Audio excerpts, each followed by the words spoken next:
What's going on, garden nerds? Michael here. Today we are going to talk about the one thing, the most important thing that you must understand if you want to build a successful food forest, or if you just want to garden in general. What is the one thing that you must understand to be successful? We are going to talk about that today, and you may be surprised. It's not all about just growing your favorite fruits and veggies and awesome looking plants. No, it's not just about that, but it's about embracing and understanding the concept and importance of weeds and what a lot of us call invasive species that aren't really invasive and actually serve a purpose. That's what we're going to talk about. Are you ready? Let's go. Okay, so the first thing we are going to talk about is succession, ecological succession or plant succession. So ecological succession as it applies directly to plants. That's the first thing that we have to understand, because if we understand it, we begin to work with nature, and instead of impeding nature and making life harder for us in the garden, we're actually going to jumpstart nature, and it's going to help things grow faster, help things grow better, faster. So what is succession?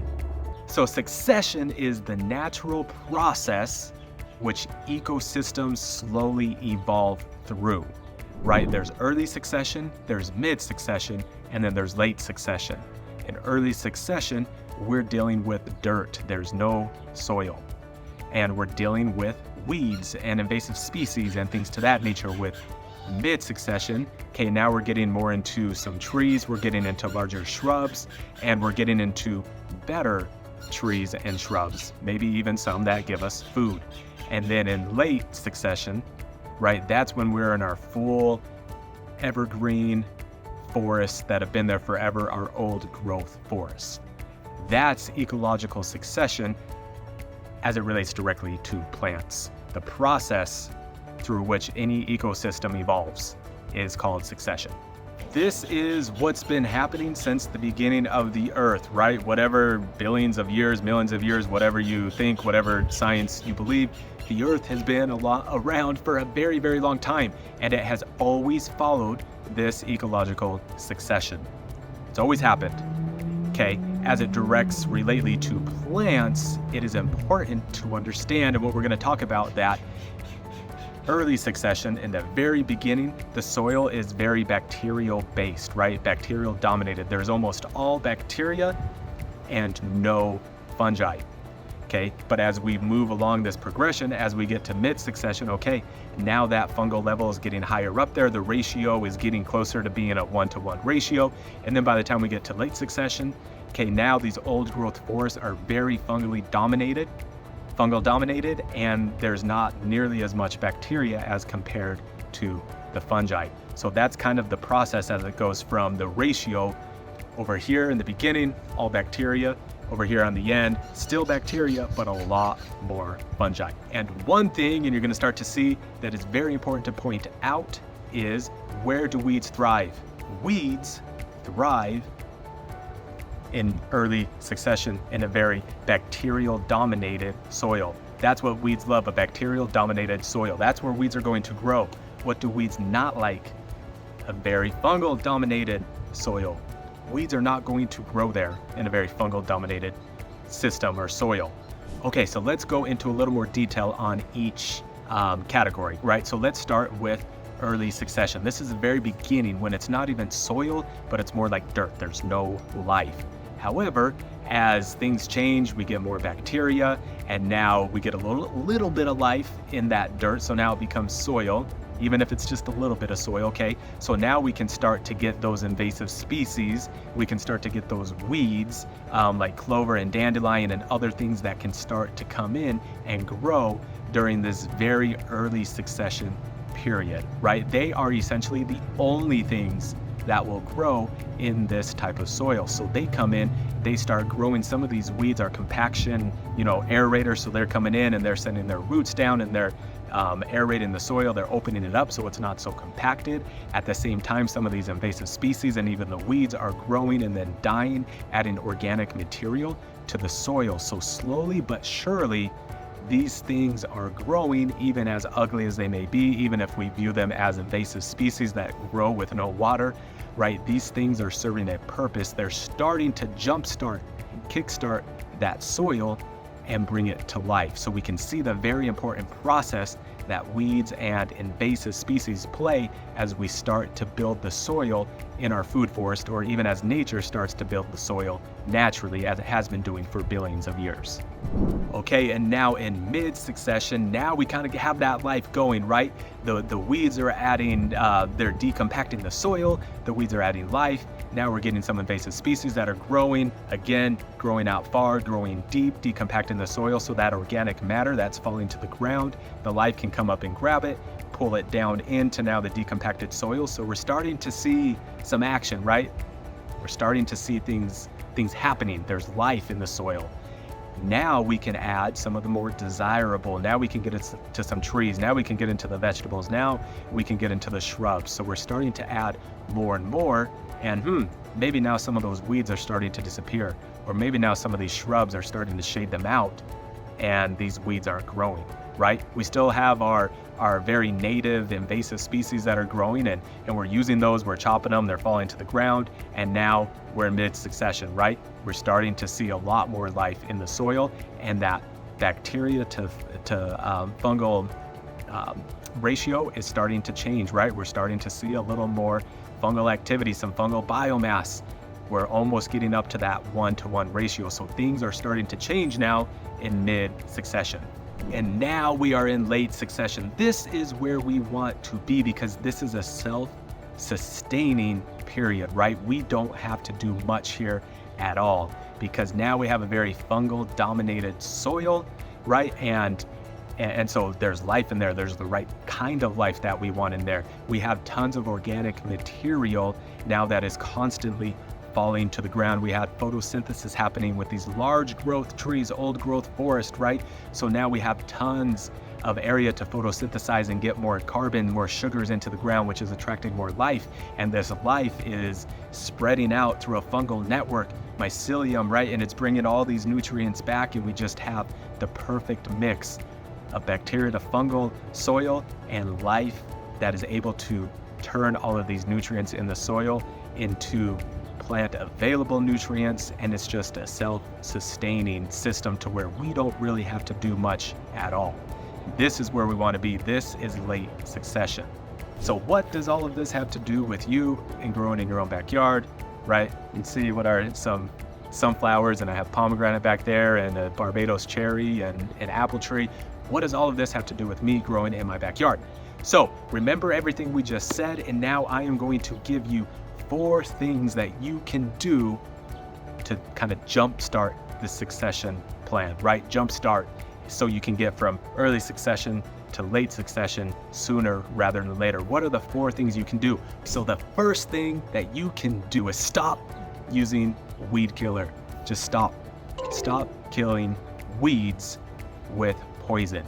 Okay, first of all, consider if you even want to kill weeds based off everything that we talked about. If you have a spot in your area and nothing will grow except the weeds, and you keep killing the weeds disappear. You wait for something that you want to grow there, it doesn't grow. Okay, now the weeds come up again, you spray it again. It's this never-ending cycle.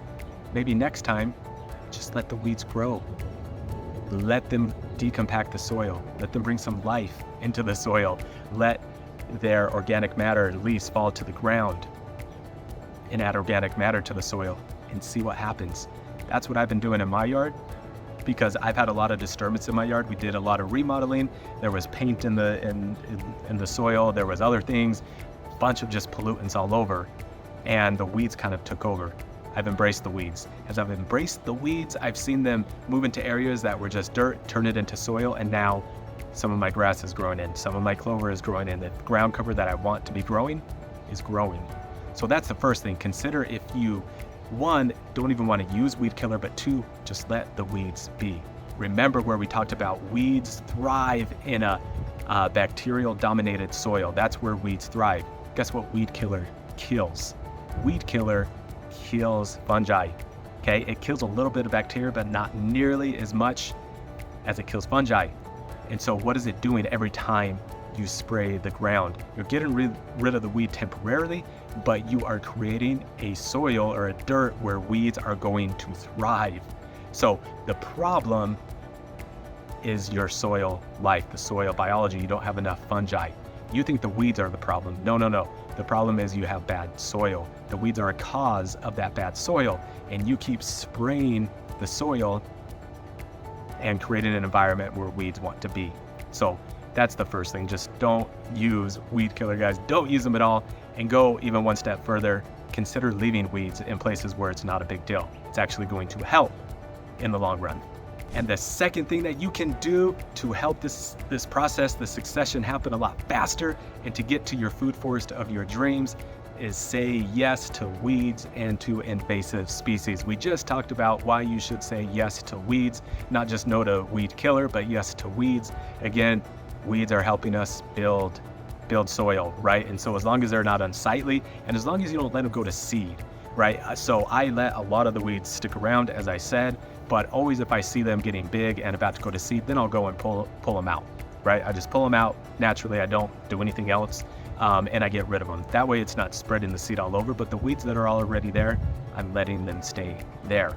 Now let's talk about invasive species. Yes, I don't want you to think that I'm saying there are no such thing as invasive species. There obviously are many examples of invasive species ruining ecosystems, right? But what I'm talking about is there's gardeners all over that say, oh, this lantana, it's invasive, or this bougainvillea is invasive, or this or that is invasive. It's not invasive. First of all, it doesn't fit the true definition of an invasive species, but second of all, it's playing a very important part in this ecological process of succession. We need organic material in the soil. How are you going to get organic material in the soil if you have nothing growing? If you have no biomass growing, how are you going to get it back into the soil? You can't. But there are certain species of trees and shrubs that will grow in almost any soil, right? So these things start to grow. If you're in the desert Southwest, I'm in area 9B, right? Like I said, people are always upset with bougainvillea, lantana, or whatever else grows really well here. It's not invasive, it just grows really well here in any type of soil with very little water. This is on purpose. Nature has done this on purpose. So now these things are going to grow. They give all the benefits that we've talked about with the weeds by getting life into the soil through photosynthesis, but then also it's giving us organic matter. It's giving us the leaves, branches, twigs, whatever, that we can cut, we can chop, and we can put right back into the ground to feed the soil and to start to build the soil life. So these things play a part. Don't think you're too good for them. When you are first starting out with your backyard food forest, or real food forest, wherever it is, embrace the weeds and the native invasive species and allow them to help you build the soil. All right, guys, and the third thing that you can do to speed this ecological process up is to use the invasive, and I'm doing quotations you can't see, but use the invasive species, or the trees and shrubs that grow really well, really fast. And I'm focused in here on my mulberry tree, which is here in the corner of my yard. I recently got rid of a lot of stuff over here and now did a mango hedge, but I'm focusing specifically on this tree because this is one of the first ones that I planted. Why did I plant this mulberry first? Well, I planted it because I knew that it grows really fast, provides a lot of shade, and needs very little water. And so this thing was able to grow up and offer a lot of shade in my yard so that with time I could grow more of the things that I actually wanted to grow. Let me give you another example right here. This orange jubilee. I love orange jubilees for a number of reasons, but one of the reasons I love an orange jubilee is because it grows very fast and needs very little water, and it sheds a ton. And so why is this important when we're talking about speeding up the succession process? Well, because you can grow these things that require very little water, and like we talked about, it's going to give you lots of compost for your other trees. So I planted these things to the west of some of my other things that needed afternoon shade, like mangoes right here. So this thing grows up fast, it shades my mangoes, which are a harder tree to grow. They come later in the successional process. So now I can take all of this organic matter and put it down and feed the soil that my trees need, and also it shades them and protects them from the hot afternoon sun.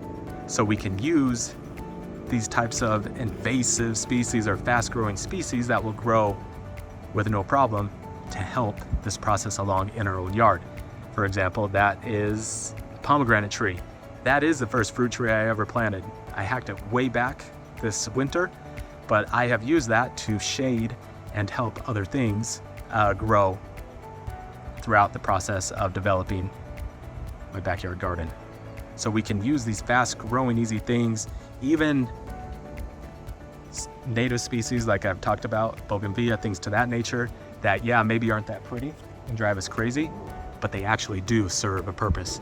And here's the thing, I've ripped out a lot of orange jubilee in my yard. Once I get the other things established, I just rip it out, not a big deal, right? It served its purpose, I rip it out, I feed it back to the soil, and the natural process continues. So use these things to create a microclimate. Let me give you one other example. So here's another orange jubilee, and then right here is an avocado tree. Here in zone 9B, avocado trees do not like full sun. They don't even like a lot of sun when they're young. So what I did is first I planted this, it grew up fast. Then I planted the avocado, and now this gives it shade, right? And soon, because this is growing so well, soon I'm probably going to either trim this back severely or just get rid of it and allow the avocado to grow into that space. Now let's talk about the fourth and final thing that you can do to speed up the succession process, and that is chop and drop. I've already alluded to it, but I want to show you a specific example here in my yard. So this is desert petunia, ruellia, this stuff right here. Okay, this thing grows like a weed. Many people complain about it, say it's invasive. Well, this actually came from a different cutting. I trimmed some things in my yard, and then I threw this down as mulch here under the moringa tree, which has just started taking off for the summer, and under these mango trees here. I think there's 2 here. So I just threw it down as mulch, and then it just rooted and took off and grows like crazy. Now I could get really upset, I could chop it out, I could throw some poison down and say I hate this thing, it's an invasive species, it grows like crazy, I don't want it here, burn it, get it out of here, but I don't. Instead, I work with nature, I try to jumpstart nature, I don't impede nature, right? So it's growing here for a reason. If it's growing here, nature probably wants it here. Okay, so what can I do? Well, like I said, the fourth point is chop and drop. So you can see the discrepancy here. This is taller over here than this, and that's because yesterday I came out here and I trimmed all of this to give it a more manageable height so that the mango can get a little more sun, and then I just threw it right back down on the soil. So now it's giving these mangoes shade lower on their trunks where they want it, and then it's also feeding the soil, and then it's also doing photosynthesis and pulling sugars and carbs into the ground, which is feeding life, and it's helping this ecological succession. It's helping build more fungi into the soil, and it's bringing that balance of bacteria to fungi more even, so that things like the lime tree, things like my mangoes, things like my peach and my avocados can grow and thrive more. It is helping jumpstart that process. So you can just come in here, right? We're just chopping. Doesn't even have to be pretty, right? So now we're chopping, trying not to get my mango tree. So that's all we're doing. Now we're throwing it back in here, and we're building that mulch layer. So that is the fourth thing you can do, is just chop and drop. One other example, I need to chop this down. This is a castor bean. This is just a sprout that just started growing here under my lime tree. I didn't chop it at first, but now it's getting big and ugly and starting to probably damage my lime tree a little bit. So now that I see this, I'm gonna come in here, I'm just gonna chop it down at the ground. I'm gonna throw all of it down, and I'm going to let it feed the soil. And then when it grows back in a few months, I'll chop it again. But I'm not going to fight with nature. I'm not going to throw poison on it. I'm simply going to keep chopping it down because it's It's hardly any work to chop it down and just throw it to the soil. So chop and drop, guys. All right, guys, so that is the one thing that you have to understand, or that's very important to understand if you are wanting to grow a successful food forest and do it quickly, right? You cannot fool nature. Nature is its own beast. You can't fool it. You have to let nature be. So you can either impede nature and make your life a lot harder as a gardener, or you can help nature, you can work with nature, and you can do those 4 things that we talked about to help speed up or jumpstart the succession process. But you have to understand succession. It's very important. Once you understand that, gardening becomes not so hard. It becomes pretty easy, right? Especially if you're lazy like me, it becomes pretty easy. Thanks for watching, guys. If you have any questions, please drop them below. If you have anything to add or input, please drop it down below. I want to hear about it. Thanks for watching.